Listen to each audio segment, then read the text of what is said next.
Hey, thanks for watching the Nisha Jackson Show. I mean, we really like it when you watch it. As a matter of fact, if you just hit that subscribe button, it'd be awesome. Go to NishaJackson.com, NishaJackson.com, also OnePeakMedical.com. And you do that, things are going to be good. I mean, I got lots of things going on, and I think you could too. All you have to do is listen to the show. Nisha, how you doing? Did you just snort a line for the show?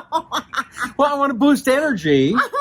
And so, I'm guessing that's not the exact way to do it, but, we're talking about energy. I mean, first thing I guess we would suggest is take brandx.com. Yes. Brand X is, Brand X is the company. Okay. The supplement that I'm talking about is called Pickup Sticks. And I don't have one right next to me, but it's a little, it's an orange flavor stick. It comes in a little stick looking thing. You just tear off the end and put it in your water bottle. It is so fabulous for a pickup in the afternoon. I swear to you, I don't care who I give this thing to. It works. It works for picking you up in the afternoon. It's excellent before a workout to help you get through your workout. And it tastes good. It tastes so good. There's so many things out there. I won't name the names of these companies, but there's so many drinks out there or things you put in your water that you literally are drinking it going, I know this is good for you, but it tastes terrible. This actually tastes so good. So I'd really recommend if you feel like our topic today is energy. So if you're hitting the wall in the afternoon or you're feeling kind of like that brain foggy thing, how you get tired and you just can't even think like you're done for the day, but you're not done for the day. Right. The Brand X Pickup Sticks is really, it's really, I've never seen anything like it. It works so good. Have you noticed in your career energy going down in people, or have we always had this thing where we're trying to get more energy? Is this new? No, I don't think it's a new thing that people, it's a great observation question. I don't think it's a new thing that we're trying to get more energy and we just are all cracked out on energy. I really think we're doing so many things today that depletes us of our energy.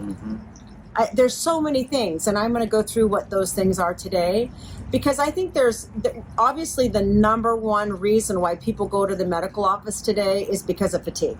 Really? Number one. I didn't know that. They don't know why they're tired. They're exhausted. And, fatigue leads to a lot of problems. It leads to depression. It leads to inability to sleep at night. It leads to overeating. It leads to drugs. It leads to excessive alcohol intake. It really is not a good thing. So most people at some point in their life, whether it be early in childhood, teenage years, later, they're going to deal with fatigue at some point. And it can be very disabling, and it really turns you into somewhat of an unproductive individual. So that's not good. So I just wanted to talk about today, what are some of the reasons why people might be fatigued, that maybe they're pretty simple things, but maybe they're things you haven't thought about that you could start maybe making some adjustments to make a difference. First of all, drinking water. I don't think it's a huge medical breakthrough that when you're dehydrated, you're tired. So you're not talking about, water. I get a Coke or a Rockstar or something like that. That gives the energy drinks. They're all over the place. Just water? Yeah, just fluid intake. So when you become dehydrated, it makes your body pump fluid less efficiently. So just imagine your fluid, your blood being pumped less efficiently. That's going to lead to sluggishness, right? Because your blood carries oxygen. If you have less oxygen, you are going to be more tired. Right. So that kind of makes sense, right? So just basic concept of hydrating yourself. In fact, Rusty, have you ever, I always say hit the wall at 2 in the afternoon, but it might be like 4 in the afternoon or something. Have you ever hit the wall in the afternoon and then you went and drank a whole glass of water, like 8 ounces, 10 ounces of water? Have you ever done that? I have, yes. Okay. Because you almost instantly feel better. Right. If you don't think so, just say you do. No, it's true. I do. I have a little nice cold water machine there that I get. Yeah. It's great. Oh, yeah. Okay. So it's like, I always say it's like you're, in the middle of summer when you have those beautiful little flowers that you planted in the pot on the front porch and they're just completely drooped over because you forgot to water them the day before.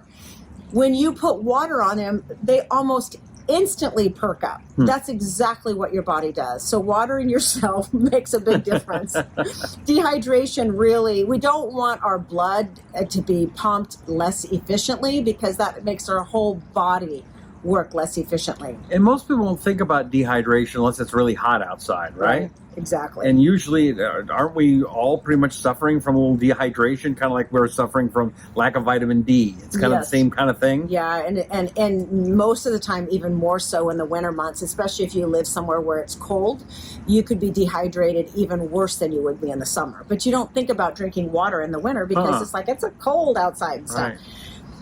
Eating a high sugar breakfast is a really, really big problem for fatigue. If you don't believe this, just try having a couple pancakes with some syrup in the morning and then see how you feel about 2 o'clock in the afternoon or even noon. You will feel exhausted.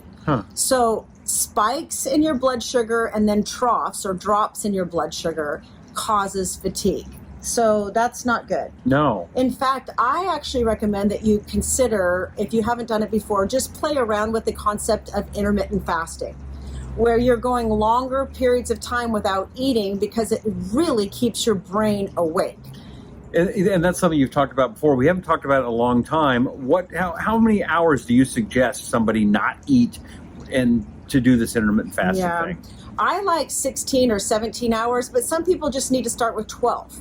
Start with 12 hours. So that 12 hours just means from the time you stop eating at night until you start eating the next day. So if you stop eating at 8 o'clock, so 12 hours would be starting to eat at 8 a.m. in the morning. Not before, but at 8 a.m. But the real benefits from intermittent fasting start kicking in at 14 and 15 and 16 hours. So you may have to work up to that because your body's become accustomed to having to eat first thing in the morning.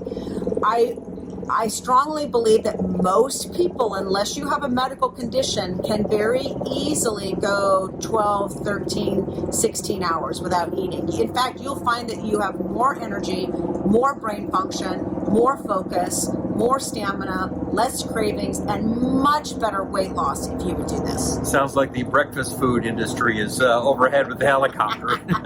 They're coming after you. Stop saying that. So eating a high sugar breakfast really, your body is really not meant to have sugar.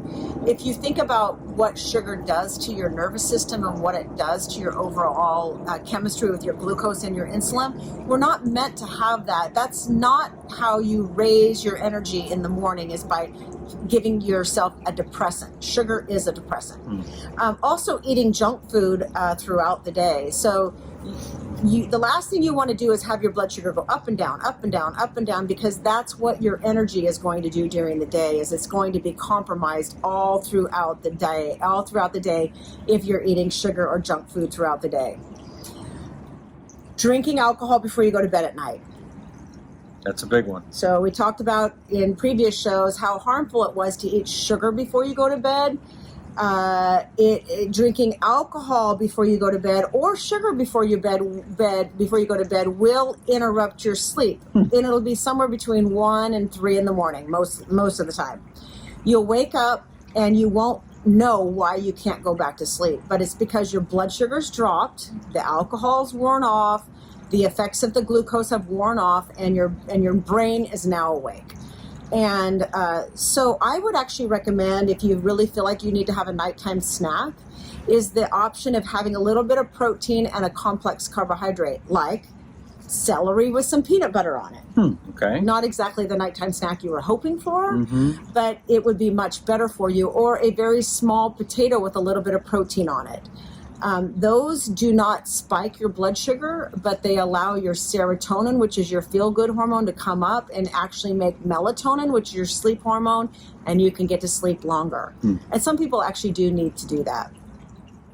Anemia is another cause of fatigue. A lot of men and women have anemia. They don't know it. Their iron levels are low, and anemia is a huge cause of fatigue. So that might be something that you have checked. We know that when the hormone levels are low, when testosterone is low for men, when estrogen or testosterone is low for women, they will suffer from fatigue. A lot of men are not being checked for low thyroid, but they have low thyroid, and that is the number one hormonal cause of fatigue. You have low thyroid. I do. So having undiagnosed low thyroid can be a problem because you won't get on top of your fatigue unless that's treated.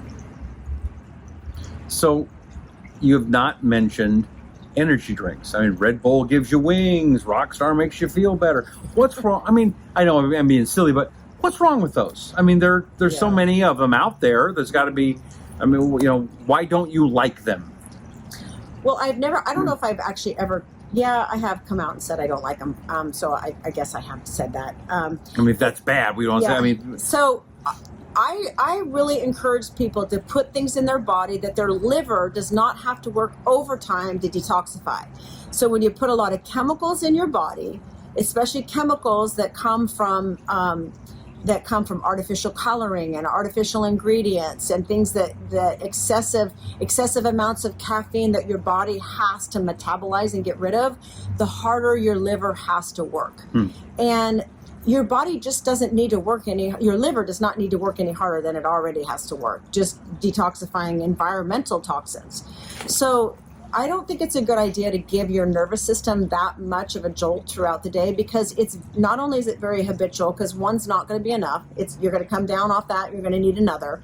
I really believe that some of these and many of them are loaded with sugar, if you're not doing the diet ones. And then the diet ones is a whole nother story, the harmful effects of diet drinks. So I think you just have to be careful what you're putting in your body. And you are a fan, if you're just tuning in, you are a fan of coffee. Coffee's okay. Yes. Coffee's okay. And that's not just because you're a junkie. Why do you like coffee? Well, I am a junkie. Well, there's a little bug on there. I do love coffee. Coffee is in small amounts actually very helpful. I mean, very healthful for you. Can you see that bug on there? I can, but they can't. Oh, I can see it. There's a little cute little there we go. There we go. The antioxidants that you get from coffee are quite good. Now, I think that there is some coffee that's probably not good for you. I don't put anything in my coffee, so a couple of cups of coffee a day, I allow myself to have. All right, but you're not doing the double latte with the double vanilla caramel shot stuff. No sugary stuff. I don't add anything into it. Okay, so that makes a big difference. Yes, that makes a big difference. So, in summary for all of this, what are some things that you can do to improve your energy? So we talked about all the things that zap your energy. So if you just did the opposite of all those things we just talked about, that would be a good start. But also giving yourself some downtime. There's only so much we can have go into our brain. And when you asked that question in the beginning, Rusty, about are we just at a place in our lives where we're just searching for more energy because we can never get enough? Or are we doing things that zap our energy? And one of those things that we do that zaps our energy is being constantly plugged into something. We're always looking at our phone. We're always looking at our email. We're always thinking and processing and trying to figure things out and dealing with emotional conflict with people. Maybe just giving yourself a break during the day where you just shut down for 10, 15, 20 minutes or a couple of times a day just to give your brain a break. Mental exhaustion leads to physical fatigue. So give yourself some space to kind of quiet up a little bit. It'll make a big difference in your overall energy. I love that. That's great advice. Please, if you would, go to NishaJackson.com where you can find out more about Nisha, her book, which is Brilliant Burnout. And there's a whole chapter on how to increase your energy. So do that. The other thing is some great supplements at One Peak Medical. Yes. What would you suggest for energy? Energy, I would suggest AM Stress. AM Stress is a stress support supplement. It'll improve your focus, your attention, your energy throughout the day, but more from a stress management standpoint, not from a caffeine standpoint. Okay. And then pickup sticks from Brand X, takebrandx.com. And the pickup sticks is really good for just picking you up when you need it. Awesome. Again, onepeakmedical.com or nishajackson.com. Subscribe and make sure you hit the notification so you don't miss any of the wisdom that comes out of this brilliant woman. It's not just brilliant burnout, brilliant woman. We'll catch you next time. I'm Rusty Humphries. just laying it on thick. This is Nisha Jackson, and this is the Nisha Jackson Show.